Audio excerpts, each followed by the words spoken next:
The world of tomorrow and the instruments of science which are shaping it may seem remote and fantastic, but yesterday's fantasies are becoming today's facts. How will these great advances influence and benefit our personal lives? Here in this film is an answer.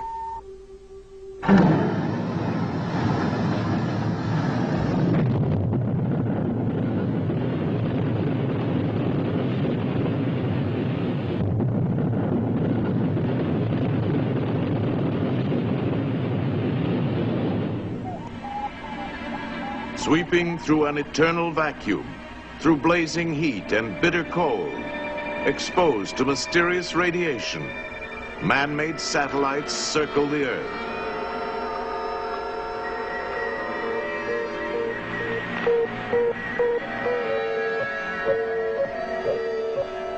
Traveling at fantastic speeds, these eyes in outer space give us knowledge for future exploration, and also vital information that will lead to a better understanding of one of nature's great forces, the weather.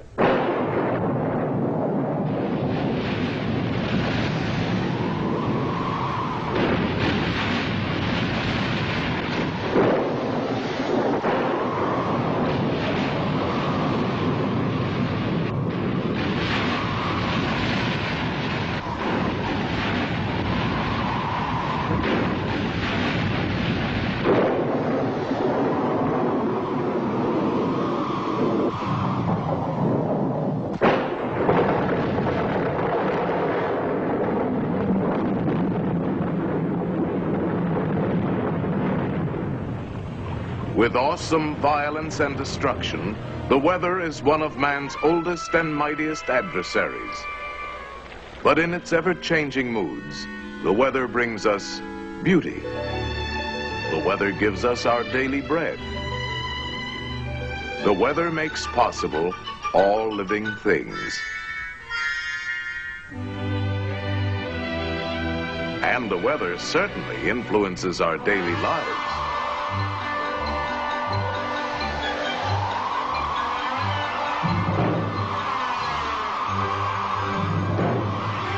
Yes, we have always been at the mercy of weather.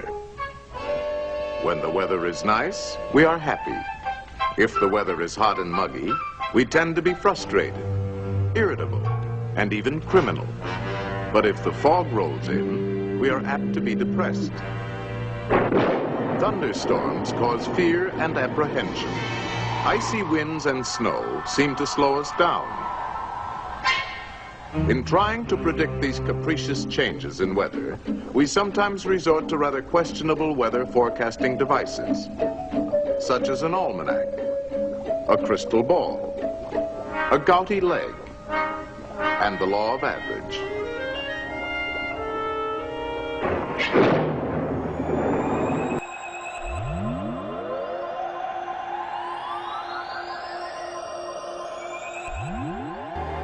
This is the master control room.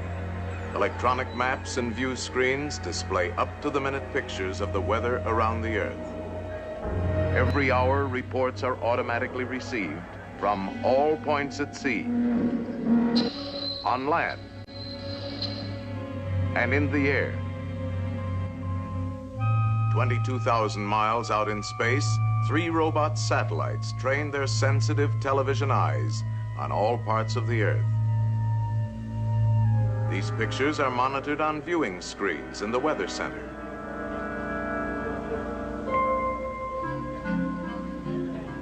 Here in the computing room, electronic machines digest the constant flood of information received from all stations.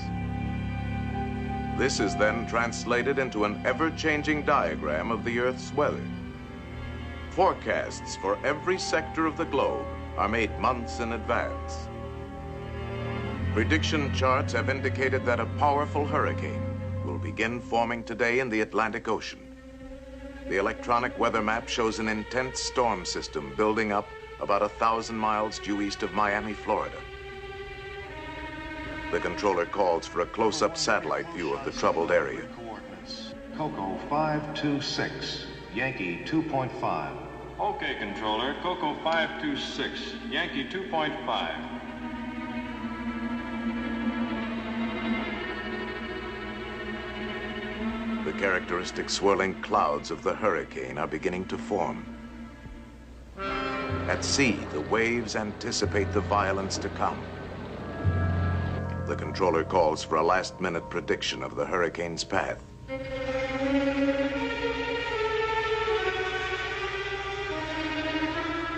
If control measures are not begun at once, the hurricane will smash across densely populated areas within 48 hours.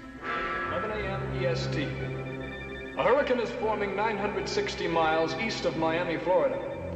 If control measures are ineffective, it will pass inland at Cape Hatteras in 48 hours. Control operations will begin within 2 hours, but safety precautions should be completed from Cape Fear, north no later than 6 p.m. tomorrow. At Weather Central, the control strategy is mapped out. A ridge of high pressure slants across the eastern United States between two low-pressure storm systems. If these two storm centers are intensified, the high will build up along the coast, forming a barrier that will turn the hurricane out to sea. Stand by. Now pulling in satellite number 1 for visual check of low-pressure systems L20 and L21. The operator brings the satellite into focus on the two storms, one centered over Kansas, the other over Labrador. Changing to northeastern low, L21.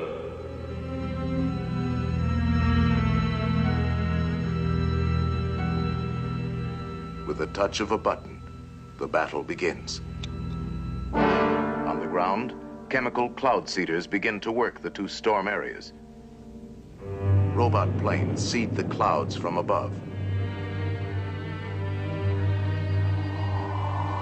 The storm centers over Kansas and over Labrador intensify as seeding continues.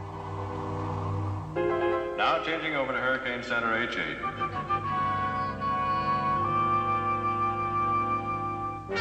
The fury of the hurricane mounts as 100-mile-an-hour winds lash the sea to a foaming frenzy. All stations, Sector C. Activate Phase 2, Control Plan Delta.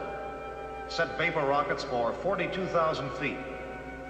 Execute. As an emergency measure, the controller calls for a salvo of vapor rockets to be fired ahead of the path the hurricane is predicted to take.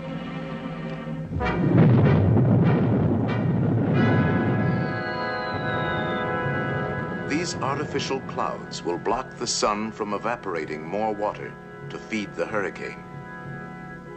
The reports coming into the control center indicate that the diversionary cloud seeding over Kansas is now creating a flood danger.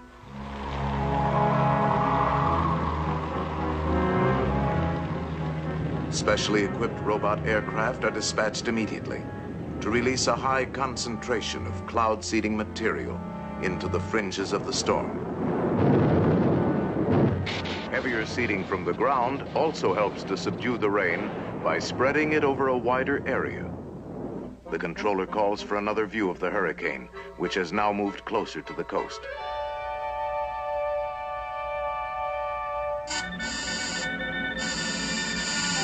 Signal out on number 1 satellite. 10-minute interruption for correction. Have you anything else in the area? Satellite station S1 is approaching area. We'll make contact. S1, this is Weather Central. Request video signal at grid coordinates Coco. An emergency situation has developed. In an orbiting space station 1,000 miles above the hurricane, a crewman sends a temporary picture back to Weather Central.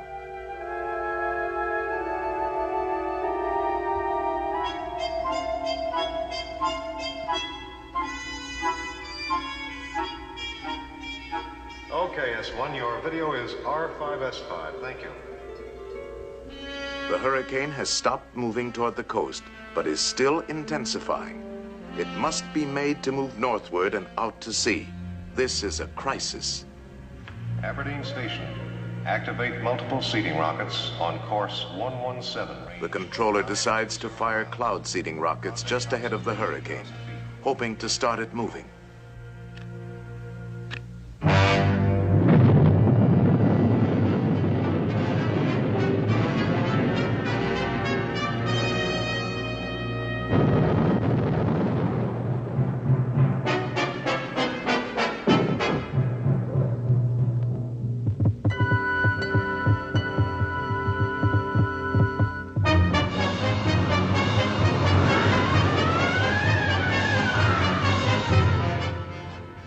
the hurricane begins to shift. All available forces have been brought into play. Now we can only watch and wait.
After hours of tension, the turning point is reached. Latest reports indicate the control strategy is successful. At last, the high-pressure ridge has settled along the coast, forming an invisible wall of safety.